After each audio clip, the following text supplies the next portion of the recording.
Mesdames, Messieurs, bonjour. J'espère que vous avez passé une excellente semaine. Alors vous le voyez, cette semaine, je suis en région Champagne, très exactement à Aulnay-aux-Planches. Mais si je suis devant cette usine, c'est pas de vous parler de la déshydratation de la luzerne, mais surtout pour vous montrer un chantier d'approvisionnement en luzerne qui est exceptionnel. Mais sans plus tarder, je vous invite à retrouver le sommaire de cette nouvelle émission Power Boost. Bonjour à toutes et à tous, bienvenue dans ce 389e épisode de Power Boost. Alors que vous soyez fan inconditionnel ou spectateur occasionnel, sachez qu'à la rédaction de Power Boost, on se met en quatre pour essayer de vous apporter un contenu toujours plus riche, toujours plus original, pour mettre en valeur chaque semaine les beaux métiers de l'agriculture. Vous l'avez peut-être vu, la nouveauté du mois, c'est les compiles Power Boost, mais vous pouvez également aller voir nos émissions politiques sur notre chaîne AgriBuzz pour suivre toute l'actu politique du monde agricole. Surtout n'hésitez pas à nous dire sur les réseaux sociaux et dans les commentaires ce que vous pensez des émissions. On lit bien sûr toutes vos remarques, même les pas sympas, et on essaie d'en tenir compte pour vous faire des émissions sur mesure. En tout cas, vous êtes toujours plus nombreux à vous abonner à notre chaîne YouTube chaque semaine, ça nous fait bien sûr extrêmement plaisir, et on vous promet plein de surprises dans les semaines à venir. Ah oui, et au sommaire de cette semaine, 700 tonnes de luzerne en 12 heures d'ensilage, c'est le défi que relève l'entreprise de François Cousin, une véritable course contre la montre. Les ingrédients de la réussite, une ensileuse, des gros camions avec des gros pneus, des plus petits camions avec des plus petits pneus, des tuyaux, des gouttières, mais avant tout, des news.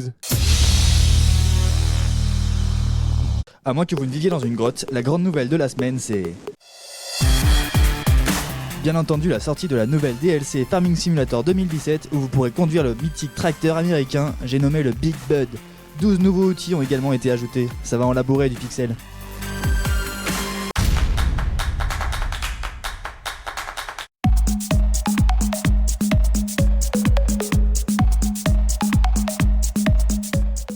Aujourd'hui, nous allons en Champagne assister à un chantier de récolte de luzerne qui n'est pas banal, puisqu'il représente un véritable défi en matière de productivité. Nous arrivons sur la première parcelle juste à temps pour voir le premier camion rejoindre l'ensileuse. En effet, sur ce chantier, ce sont des camions qui sont utilisés pour transporter la luzerne une fois celle-ci ramassée.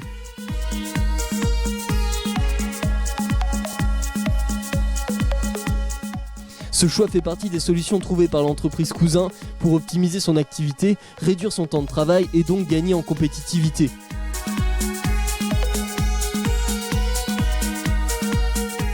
D'ailleurs, nous ne discutons pas longtemps avec les ouvriers qui reprennent rapidement leur poste. Chaque minute est importante pour conserver le timing. François Cousin, le directeur de l'ETA, vient d'arriver. Le système de roulement est efficace à tel point que le temps de faire les présentations, le premier chantier arrive déjà à son terme.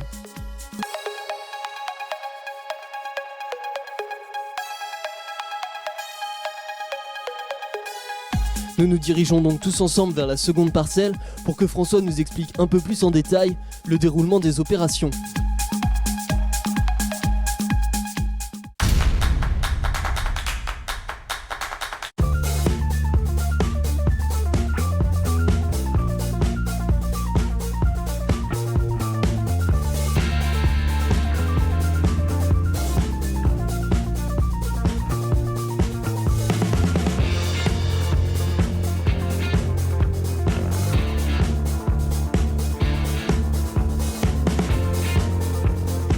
François Cousin, bonjour. Bonjour. Vous êtes agriculteur, en même temps vous avez une entreprise de travaux agricoles, vous êtes un pro de la logistique et justement ici, il y avait un véritable défi logistique, lequel ?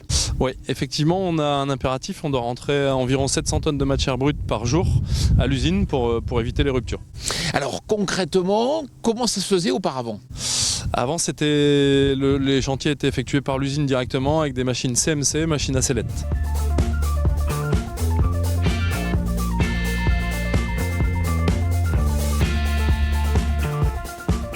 Alors c'est une machine ancienne et vous avez choisi de contourner un peu ce problème du décrochage de la remorque. C'était ça le problème. En fait, ces machines n'existent plus, elles ne sont plus fabriquées, donc il a fallu trouver une autre solution. Et le temps de décroche-raccroche est pas très long, mais 5 à 6 minutes. Et c'est à peu près le temps qu'il nous faut pour remplir une benne aujourd'hui. Alors quels sont les débits de chantier auxquels vous êtes capable aujourd'hui de prétendre ? Aujourd'hui, 700 tonnes sur 12 heures d'ensilage, ça ne nous fait pas peur. C'est à peu près ce qu'on arrive à faire.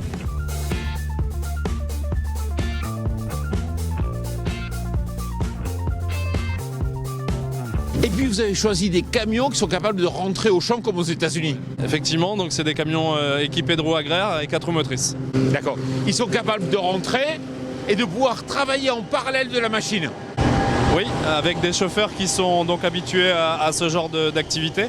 Et bon, c'est encore un peu la mise en route, mais ça se passe plutôt bien. Bon, en tout cas, félicitations. Merci.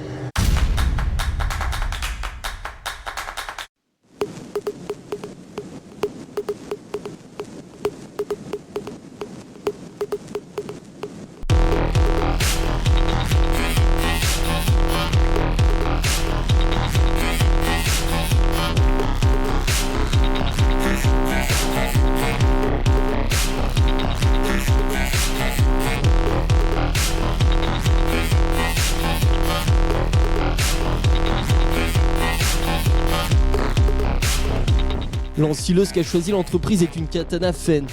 Comme il n'est pas question de ralentir le chantier, on profite d'un demi-tour en bout de champ pour grimper dans la machine et demander son avis à Samuel qui conduit l'ensileuse.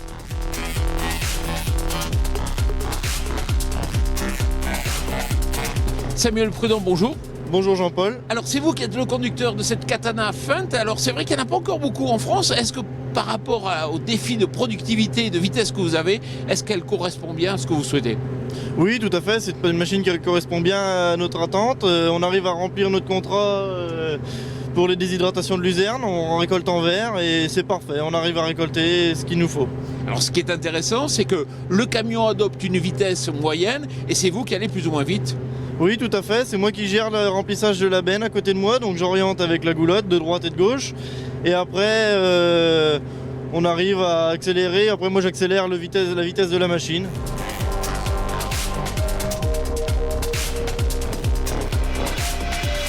Alors vous fonctionnez comment, au klaxon ou à la CB ?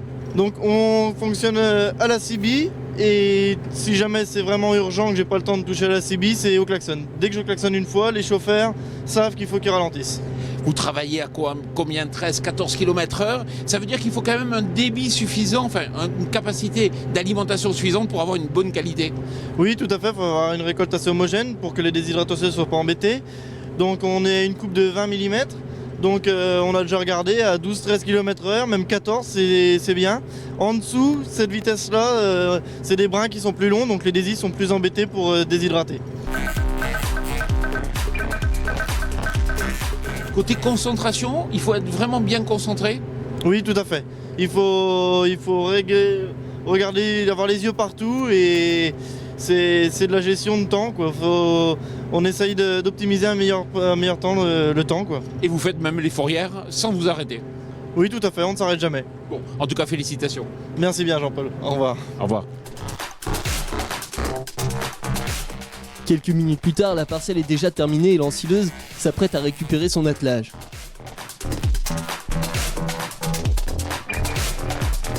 Vous voyez, ce qui est vraiment intéressant, c'est que tout a été pensé pour avoir le maximum d'autonomie et puis aussi de productivité. Sur cette remorque, vous avez un camion. Sur ce camion, vous avez 2 citernes de 1000 litres, à la fois 1000 litres de GNR et 1000 litres de gazole, pour alimenter les camions qui font le relais et puis aussi l'ensileuse durant une journée de 16 heures. Et le soir, le conducteur est capable de repartir avec ce camion chez lui et puis aussi pour refaire le plein. Tout est réglé au millimètre. Direction maintenant la 3e parcelle.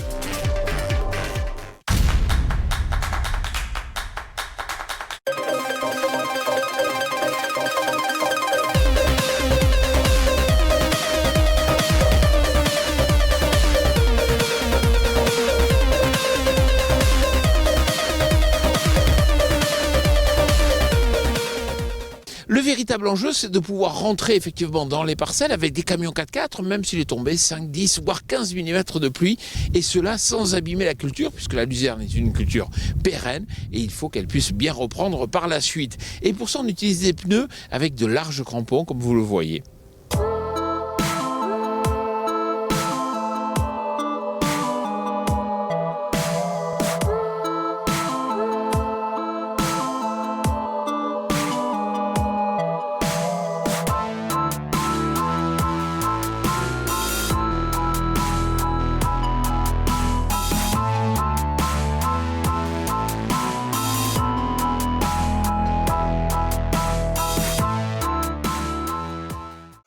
Vous êtes déjà probablement tous au courant, la luzerne est très riche en protéines et en carotène. C'est d'ailleurs pour ça qu'elle est utilisée pour la production industrielle de ces deux produits. Vous allez voir, je vais vous montrer quelque chose d'étonnant. L'entreprise Cousin est capable de récolter la luzerne en verre, même les matins où il a plu. Pourquoi ? Parce qu'effectivement, à l'arrière de la remorque, lorsque le jus tombe, il ne tombe pas directement sur la route. Il est récupéré par cette gouttière. Et puis, si vous regardez bien, il y a un tuyau qui descend, qui va dans un micro-réservoir associé à une pompe. Cette pompe est capable de reprendre le liquide, de le renvoyer grâce à ce tuyau et à cette canule en haut du tas. On a ainsi une circulation continue. Les routes sont propres et puis en même temps, le liquide est redéposé directement. Il n'y a aucune perte d'éléments nutritifs. D'autre part, la luzerne possède un système racinaire particulièrement développé, ce qui lui confère la capacité de décompacter les sols et grâce aux nodosités qui se forment sur ses racines, de l'enrichir en azote.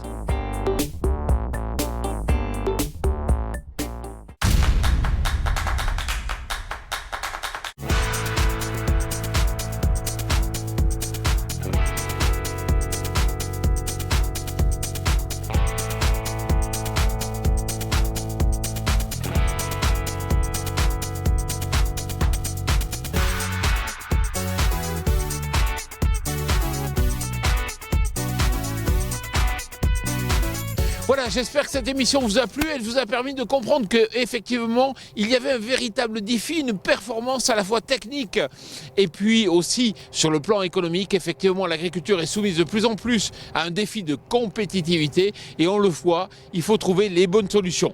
Voilà, je vous rappelle que pour tout savoir sur l'innovation en agriculture, il faut consulter notre média partenaire Agriculture et Nouvelles Technologies. Quant à moi, je vous souhaite une excellente semaine.